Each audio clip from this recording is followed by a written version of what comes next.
1992년 4월 11일 새벽, 일기예보는 비가 온다고 했다. 선동열은 술잔을 기울였다. 그리고 다음날 그는 마운드에 올랐다. 완봉승을 거뒀다. KBO 통산 다승 신기록도 세웠다. 하지만 그 경기가 그의 마지막 완봉승이 될 줄은 아무도 몰랐다. 선동열. 한국 프로야구 역사상 통산 방어율 1.2종. 40년이 지난 지금도 아무도 그 숫자에 근접하지 못했다. 1987년 5월 16일, 그는 한 경기에서 232개의 공을 던졌다. 그 기록도 지금까지 깨지지 않았다. 그런데 그 ERA 1.20의 사나이가 감독으로 돌아왔을 때 재계약 서명 6일 만에 스스로 물러났다. 왜 그런 일이 일어났을까? 오늘은 선수 선동열이 아닌 그 전설의 이면을 들여다봅니다. 무등산에서 온 사나이. 1992년 4월 11일 새벽, 일기예보는 비가 온다고 했다. 선동열은 술잔을 기울였다. 그는 다음날 선발로 예정되어 있었다. 하지만 비가 온다면 경기는 취소될 것이었다. 그것은 확실해 보였다. 새벽이 지났다. 날이 밝았다. 그리고 비는 오지 않았다. 선동열은 마운드에 올랐다. 몸은 아직 전날 밤의 기운이 채 가시지 않은 상태였다. 빗방울이 조금씩 내리기 시작했다. 하지만 경기는 멈추지 않았다. 그날 선동열은 완봉승을 거뒀다. 그리고 김시진의 통산 125승 기록을 넘어 KBO 역사상 가장 많은 승리를 거둔 투수가 되었다. 하지만 그것이 그의 마지막 완봉승이 될 줄은 아무도 몰랐다. 선동열. 1963년 광주에서 태어났습니다. 광주 일고를 거쳐 고려대학교를 졸업했고 1985년 해태 타이거즈 유니폼을 입었습니다. 그리고 그 순간부터 한국 프로야구는 달라졌습니다. 데뷔 두 번째 시즌인 1986년, 그는 24승을 거두며 평균 자책점 0.99를 기록했습니다. 규정 이닝을 채운 투수가 1점도 내주지 않는 시즌. 한국 프로야구 역사상 그런 시즌을 보낸 투수는 선동열이 유일합니다. 그것도 3번. 1986년, 1987년, 그리고 1993년. 그의 통산 방어율은 1.2종. KBO 역사상 가장 낮은 숫자입니다. 40년이 지난 지금 아무도 그 숫자에 근접하지 못했습니다. 세이버매트릭스의 기준으로 보아도 마찬가지입니다. 그의 통산 SWI는 101.29. KBO 역사상 모든 투수를 통틀어 가장 높은 수치입니다. 비교를 위해 이렇게 말할 수 있습니다. 한국 야구를 대표하는 마무리 투수 중 한 명인 임창용은 18시즌을 뛰며 SWR이 54.70을 기록했습니다. 선동열의 수치는 그 2배에 가깝습니다. 2022년 KBO는 역대 레전드 40인 투표를 실시했습니다. 1위는 선동열이었습니다. 상대팀 응원석 팬들이 선동열이 불펜에서 몸을 풀기 시작하면 자리를 떠났다는 이야기가 있습니다. 당시 보도에 따르면 경기가 끝났다고 판단하고 먼저 귀가하는 팬들이 실제로 있었다고 합니다. 그것이 선동열이라는 투수였습니다. 그 자존심 강하기로 유명한 선동열도 훗날 이렇게 회고했습니다. 당시 보도들에 따르면 최동원 선배라는 거대한 목표가 있어 여기까지 올 수 있었다고 말했다고 전해집니다. 1987년 봄, 역사상 가장 뜨거운 투수전이 기다리고 있었습니다. 232개 1987년 5월 16일, 부산 사직구장. 마운드 위에는 두 사람이 있었습니다. 해태의 선동열, 롯데의 최동원, 두 차례 선발 맞대결, 1승 1패. 이날은 세 번째 승부였습니다. 경기는 팽팽했습니다. 2회 말, 선동열이 2점을 내줬습니다. 3회 초, 최동원이 1점을 내줬습니다. 그리고 그것으로 끝이었습니다. 9회, 10회, 11회. 두 투수는 아무도 내려오지 않았습니다. 12회, 13회, 14회. 감독들은 불펜 쪽을 바라봤지만 교체 신호를 보내지 않았습니다. 당시 롯데의 코치였던 허구현은 훗날 이렇게 회고했습니다. 두 투수의 선수 생명이 끝나는 것이 아닌가 하고 걱정이 될 정도였다고. 15회. 경기는 끝내 2대2 무승부로 종료됐습니다. 4시간 56분. 선동열이 그날 던진 공의 수는 232개였습니다. 최동원은 209개였습니다.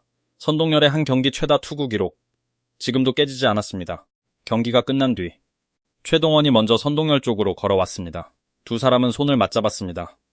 당시 여러 보도에 따르면 최동원이 선동열에게 이렇게 말했다고 전해집니다. 동열아, 우리 끝날 때까지 함 던지볼까? 선동열이 답했다고 합니다. 형님, 한번 해볼까요?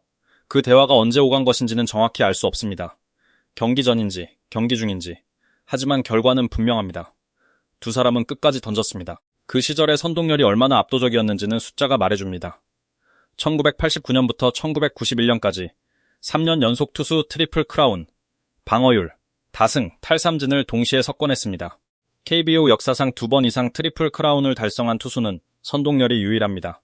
그리고 1995년 선동열은 결정을 내립니다. 일본으로 가겠다고. KBO 출신 선수 중 처음으로 일본 프로야구에 진출한 사람이었습니다. 주니치 드래곤즈. 첫 해는 쉽지 않았습니다. 투구 폼을 뜯어 고쳐야 했습니다.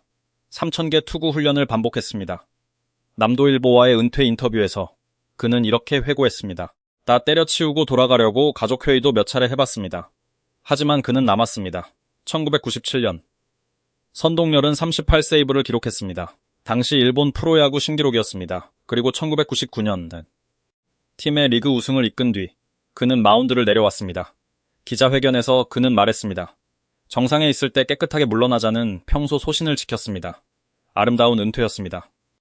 그 시절을 기억하는 팬들에게 선동열이라는 이름은 단순한 야구 선수가 아니었습니다. 상대팀 응원석 팬들이 먼저 자리를 떴던 그 이름. 1987년 5월 16일 232개의 공을 던진 그 이름. 1992년 봄, 그의 어깨는 조용히 다른 신호를 보내고 있었습니다. 어깨 너머로 본 덕아웃 1992년 4월 11일. 선동열은 완봉승을 거뒀습니다. 그리고 덕아웃으로 돌아왔습니다. 어깨가 달랐습니다. 뭔가 달라진 것이 있었습니다. 하지만 그날은 그것이 무엇인지 몰랐습니다. 며칠이 지났습니다. 통증이 가라앉지 않았습니다. 진단명은 건초염이었습니다. 선동열은 1992년 남은 시즌 대부분을 마운드에 서지 못했습니다. 최종 기록은 2승 8세이브, 방어율 0.28, 숫자만 보면 여전히 압도적이었습니다. 하지만 그는 시즌의 절반을 잃었습니다. 해태는 그의 가을 야구에 진출했습니다. 하지만 선동열 없이 플레이오프에서 롯데에게 패했습니다. 덕아웃에서 그 경기를 지켜본 선동열이 무슨 생각을 했는지는 알 수 없습니다. 어깨 너머로 마운드를 바라봤을 것입니다. 다음 해인 1993년, 선동열은 돌아왔습니다. 마무리 투수로. 선발이 아니었습니다. 하지만 그는 달랐습니다. 방어율 0.78, 42세이브 포인트. KBO 역사상 단일 시즌 최저 방어율 기록입니다. 지금도 깨지지 않았습니다. 마운드를 내려온 투수가 마운드 위에서 다시 한번 증명했습니다. 그리고 1995년 일본으로 떠났습니다. 1999년 은퇴했습니다. 정상에 있을 때 깨끗하게 물러나자는 평소 소신을 지켰다. 선수 선동열의 이야기는 그렇게 마무리됐습니다. 2005년 선동열은 삼성 라이온즈 감독으로 돌아왔습니다. 첫 해에 우승했습니다. 이듬해에도 우승했습니다. 언론은 썼습니다. 국보급 투수에서 명장 반열에 올랐다. 가톨릭 신문 연재에서 선동열은 이렇게 적었습니다. 과분한 얘기다. 혼자만의 힘으로는 결코 이룰 수 없는 결실이었다. 겸손한 말이었습니다. 그러나 시간이 흐르면서 삼성 팬들의 시선이 달라지기 시작했습니다.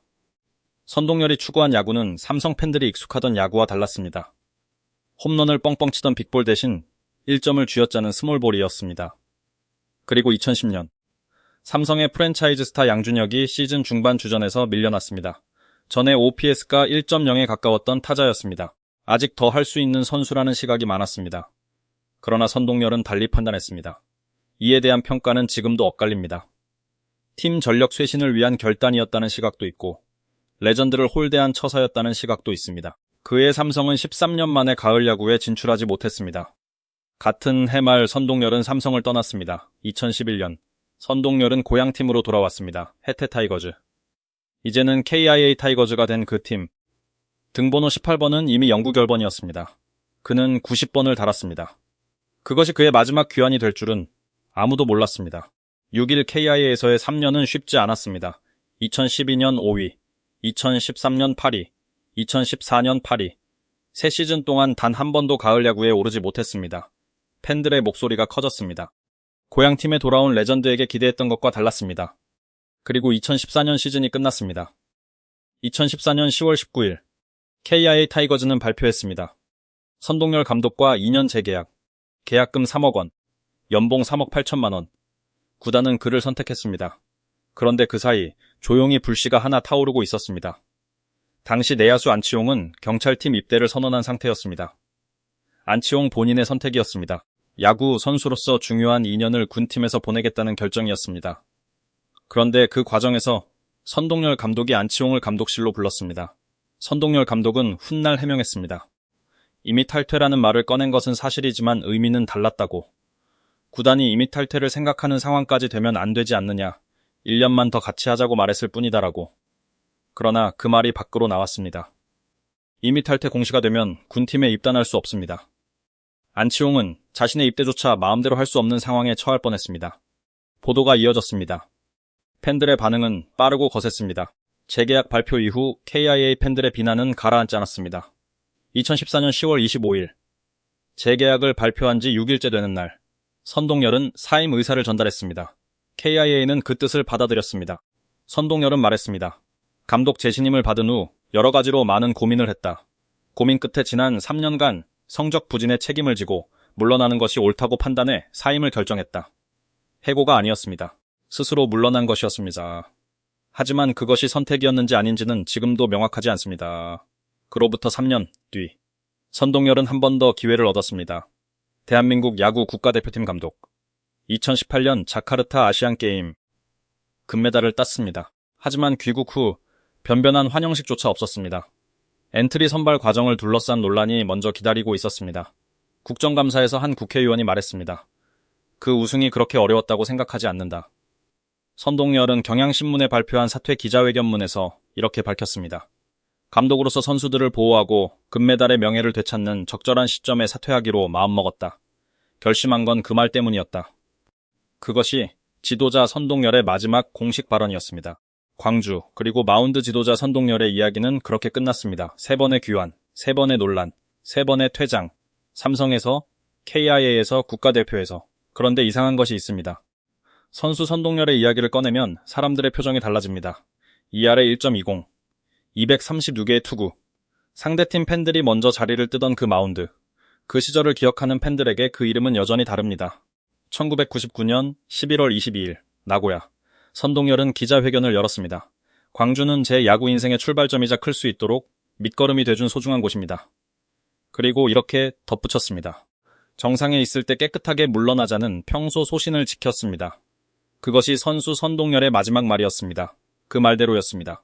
선수로서는, 선동열은 왜 그렇게 뛰어난 선수가 그토록 어려운 지도자가 되었을까요? 어쩌면 그 질문 자체가 잘못된 것일 수도 있습니다. 마운드 위에서 아무도 넘볼 수 없었던 사람, 혼자서 경기를 끝낼 수 있었던 사람, 232개의 공을 던지고도 내려오기를 거부했던 사람, 그 모든 것이 가능했던 이유와 지도자로서 어려웠던 이유가 같은 곳에서 왔을지도 모릅니다.